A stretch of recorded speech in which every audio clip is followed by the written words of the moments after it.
தினந்தோறும் 2000 மூட்டை அரசு நேரடி கொள்முதல் செய்தா சொன்னார்.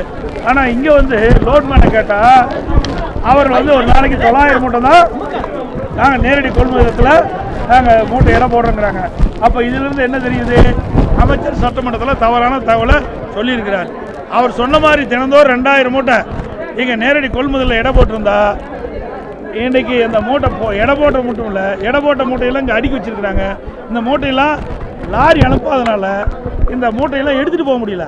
இந்த மூட்டையில் குடோன்லேருந்து வெளியே கொண்டு போகாதனால புதுசாக விவசாயிகள் கொண்டு வருகின்ற அந்த நெல்லை இடம் போட்டு வைக்கிறதுக்கு இடம் இல்லை. கிட்டத்தட்ட 15 நாள் இந்த காட்டூர் பயிலுகின்ற மக்கள் தங்கள் நிலங்களில் விளைந்த அந்த நெற்பயிரிலிருந்து இந்த நெல் மணிகள் எல்லாம் மூட்டை பிடிச்சி இன்றைக்கு பல மூட்டைகள் மழையில் நனைஞ்சு முளைச்சிருக்குது. சாலையில் நெல்மணிகள்லாம் குவிச்சு வச்சு முளைஞ்சிருப்பதா நேரடியாக அப்படி செய்தியாட்டி சொன்னாங்க. இதை பார்த்துங்க. விவசாயிகள் கண்ணீரோட இன்றைக்கி அப்படி வேதனை தெரிவிக்கிறாங்க. இந்த தீபாவளி கண்ணீர் தீபாவளியாக விவசாயிகளுக்கு ஆகிட்டது. செய்திகளை உடனுக்குடன் தெரிந்து கொள்ள கீழ்கண்ட கேபிள் மற்றும் டிடிஹெச் நெட்வொர்க்குகளில் எம்நாடு செய்தி தொலைக்காட்சியை காணுங்கள். பாதகம் செய்பவரை கண்டால் நாம் பயம் கொள்ளலாகாது பாப்பா.